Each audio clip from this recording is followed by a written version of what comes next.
The schoolhouse in America is a familiar sight. To many adults, almost too familiar. In sight, but relatively out of mind. When they do think of it, some people know school as a place where children are taken care of, conveniently for them, 5 or 6 hours a day, 9 or 10 months a year. Others think of it as a filling station for cramming youthful heads with facts and figures. Still others see school through the rosy glass of childhood memories. Then there are those who know it as place where the why and how of democracy is learned.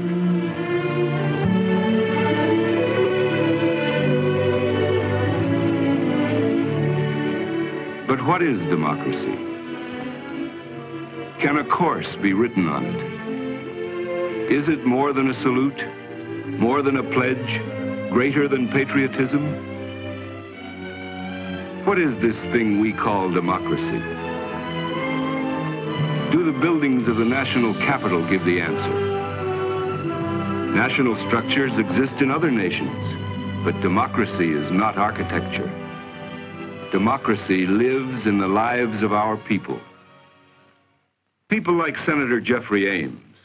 Educated as a lawyer, he is now both representative and leader of the people of his state.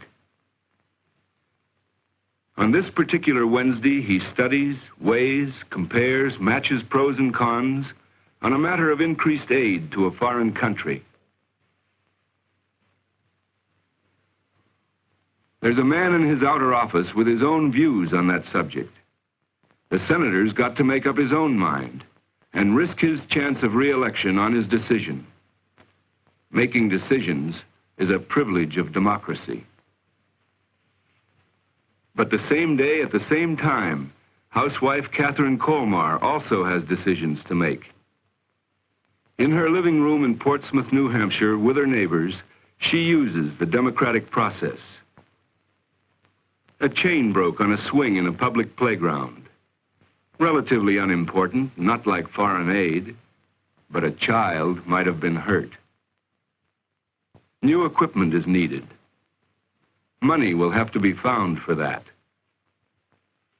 Mrs. Colmar finds money every day for home, children, husband's needs. Mother, wife, neighbor, she'll face a bigger problem before this Wednesday is over. And what of John Lawton, California manufacturer? 23 years ago, he was a truck driver for this electrical coil plant. Today, he's president and owner. He has not forgotten his old friends in the plant. He finds time to remember. He worked hard for his success and got responsibility. Now his business is making decisions. He leaves the truck driving and the coil making to others. Even so, he's got his hands full. He can say no to this salesman and stop an assembly line in Detroit. He's going to face a bigger problem today, have a more important decision to make, but he doesn't know it yet.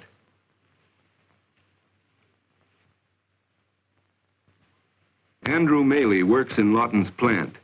Came here about 5 years ago from a small farm, worked up to master machinist.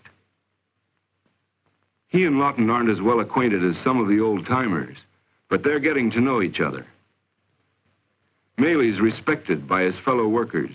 He always gives a hand when the going gets rough. The way they work, the way they think, produces the goods the nation needs. The adjustment they make on a lathe, the way they settle a grievance, spells democracy.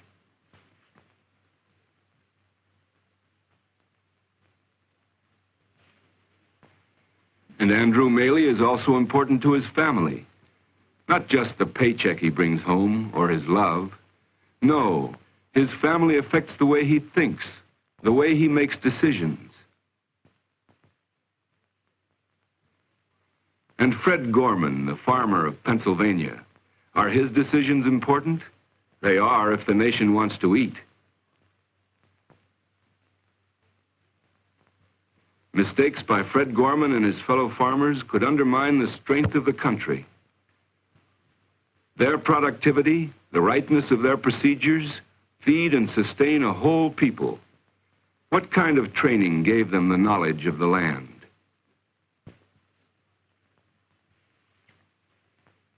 The seed in the back of Fred Gorman's truck can be cheap or expensive, good or poor.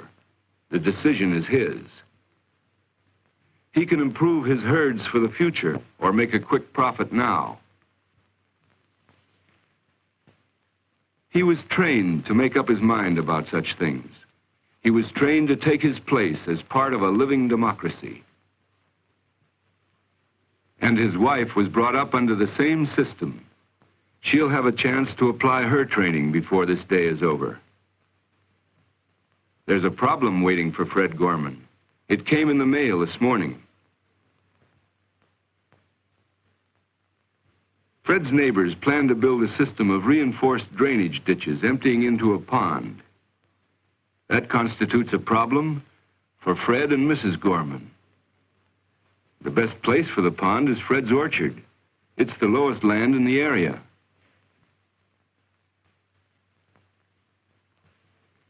The neighbors are asking Fred to come in on the project. He'll get better drainage too. But it also means that he'll have to give up his trees.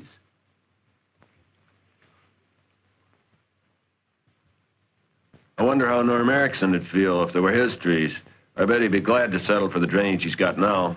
Now, Fred, you know this whole area needs better drainage. The Ericksons, look at the trouble they've had the past several years.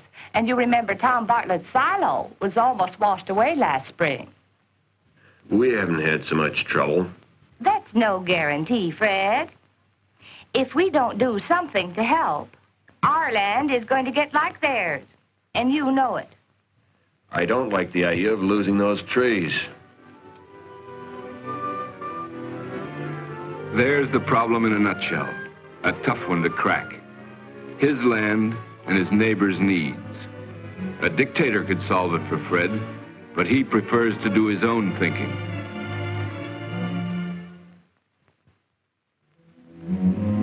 Andrew Maley is tackling a hard problem this afternoon. He's come to John Lawton's office to present his fellow workers' views on a pension plan.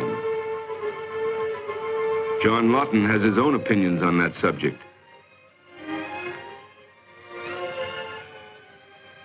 One thing they both know. They live in one world, and they were both taught to settle their problems in the world in which they find themselves.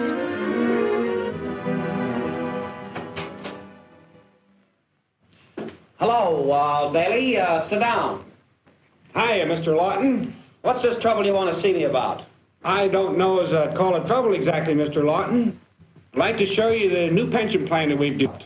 I thought we had discussed the pension plan previously. We've discussed it over and over again, but now here is one item I'd like you to take a look at, right here. Certainly Lawton fights back, but he knows that there are two sides to an argument. And Maley argues to support the responsibility that the men have placed on him. Not yet friends, they may never like each other, but they'll sweat it out together. The problem is mutual, much is involved. The democratic way is involved, and both men were taught to seek objectivity. Catherine Colmar is trying to be objective as she examines a new home. To buy or to continue to rent, that is the question. As she checks with the agent, she gathers all the facts and figures for this evening's discussion with her husband.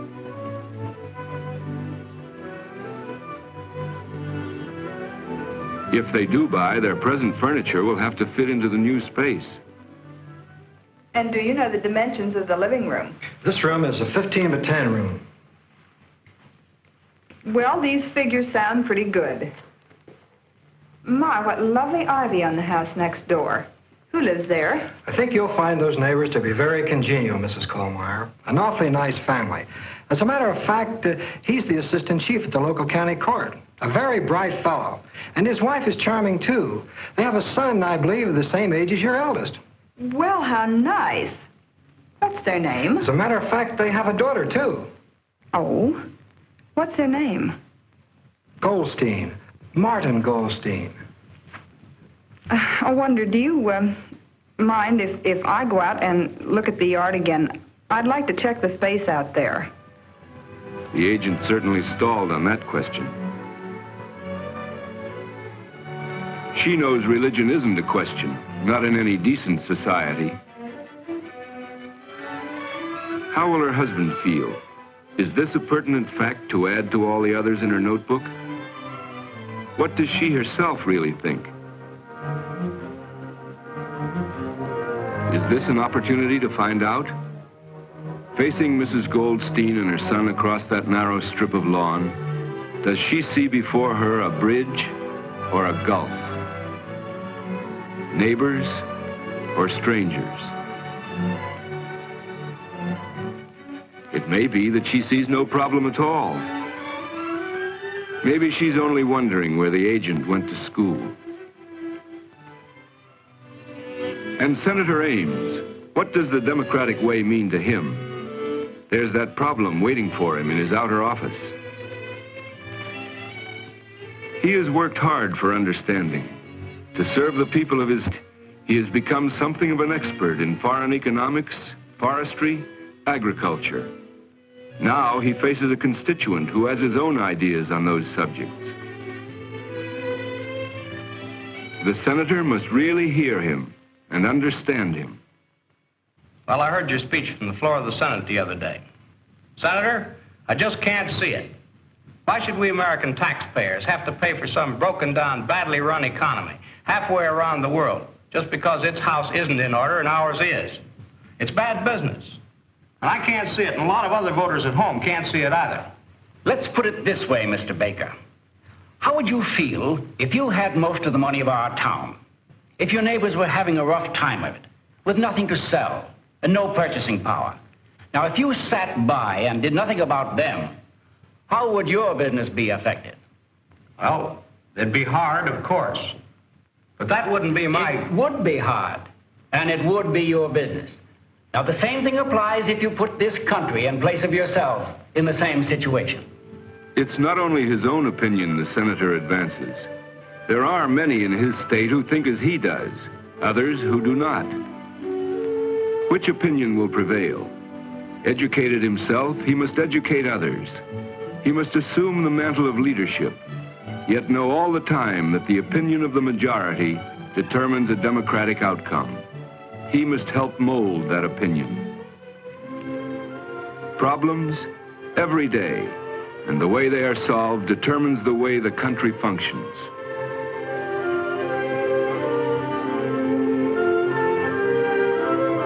Dictate or discuss? The answer is clear. In this country, it is still possible to speak frankly on any given subject. A good merchant knows how to evaluate such public comments. He went to school. It is still possible to have freedom of choice. Problems every day. Yet there is an instinct to be civil and considerate of others.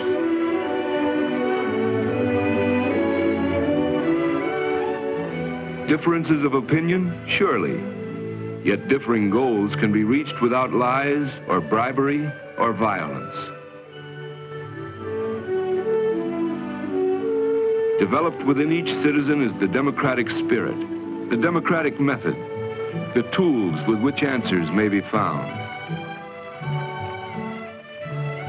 Those tools are sharpened in the schools of America. Their proper uses are made clear.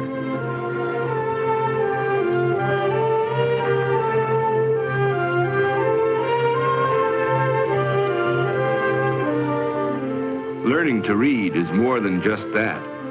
A man must learn to recognize lies, know the danger of the half-truth. A citizen must be able to speak in his own fashion. Neil, would you like to read now?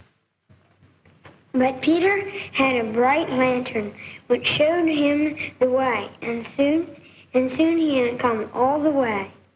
That was fine. Karen, would you like to read now?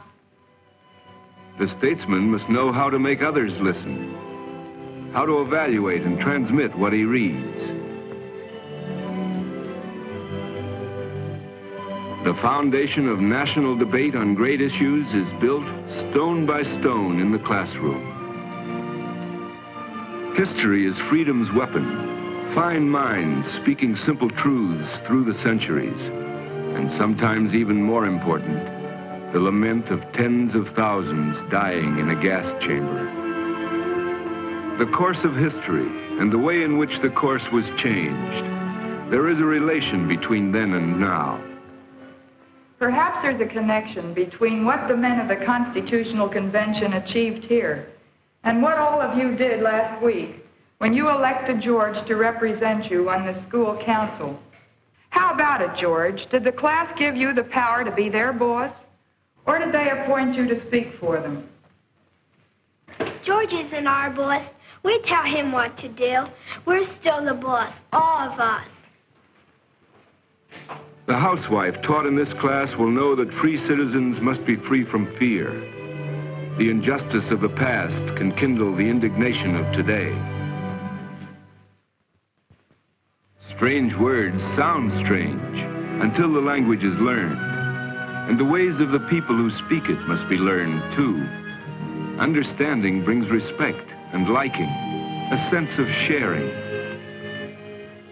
A team consists of 15 players, whereas soccer requires but 11. Now I imagine a lot of you are still thinking about the big game last weekend.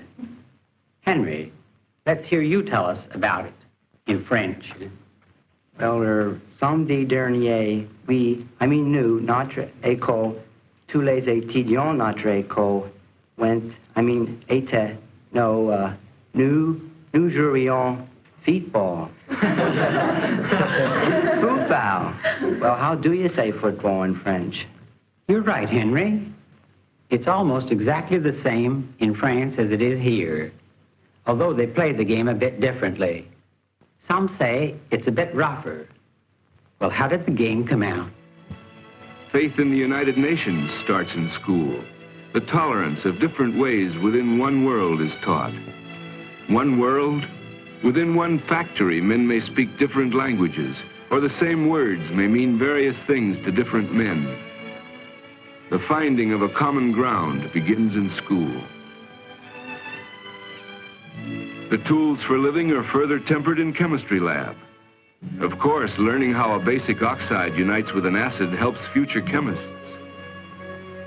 Here, too, are future homemakers and lawyers, yes, and farmers and realtors, industrialists and craftsmen and senators. They are learning to check and prove, to balance and evaluate. None are born with those skills. They all have to be taught them.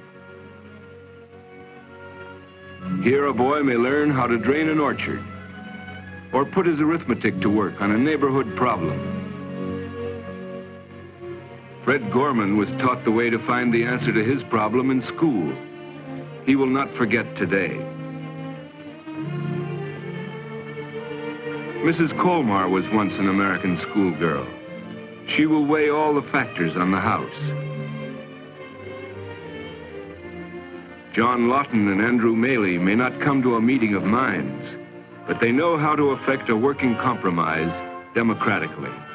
The method is the important thing. Senator Ames will do his level best to lead, and his constituent still has an unmarked ballot in his pocket. How will today's children function in a dangerous world? What means will they use to carve the future? Will they be equipped to find the answers to tomorrow's problems? Will they be able to buy a house or run a farm? Are the people who tolerate such schools as these really concerned about democracy's future? Can schools like these be trusted to clarify the minds of democracy's children?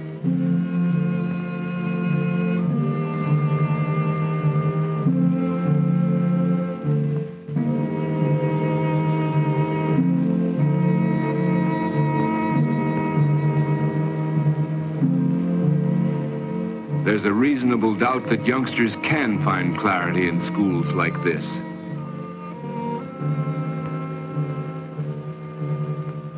A teacher can't hammer out America's future with nothing but his bare hands.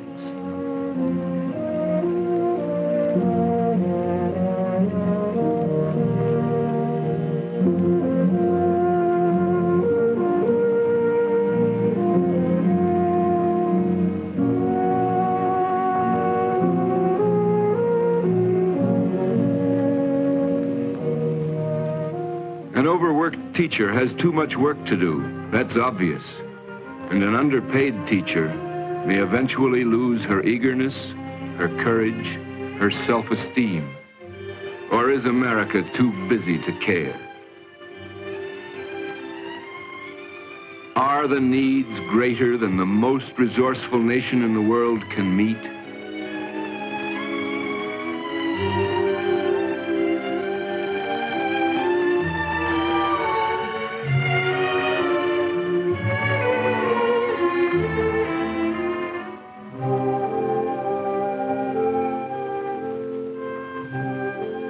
This classroom is a challenge to democracy. This teacher cannot be asked to meet that challenge alone.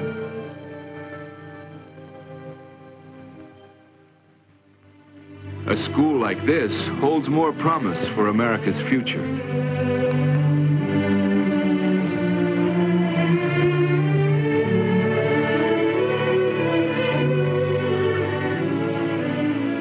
Alert parents see to it that the school provides a chance for the youngsters to fulfill their potentialities.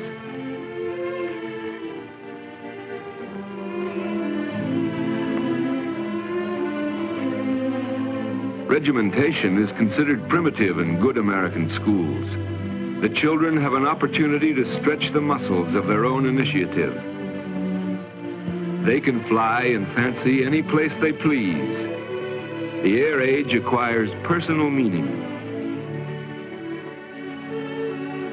It's not easy to learn the meaning of freedom.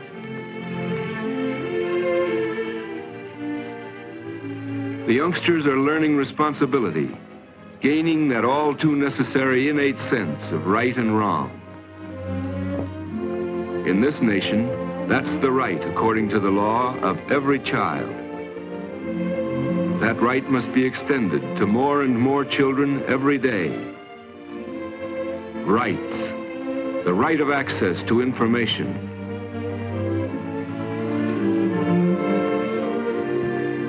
The right to think and to speak without fear. The right to work toward chosen goals.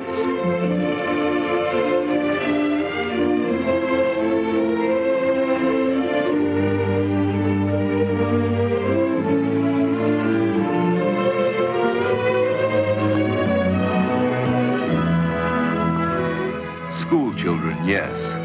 But in schools, they learn the ways of liberty which they must practice tomorrow to keep America free. As congressmen, businessmen, housewives, farmers, labor leaders, as Americans, their decisions and the way they make them will determine the nature of our democracy. Today in our schools, we can secure blessings of liberty to ourselves and our posterity.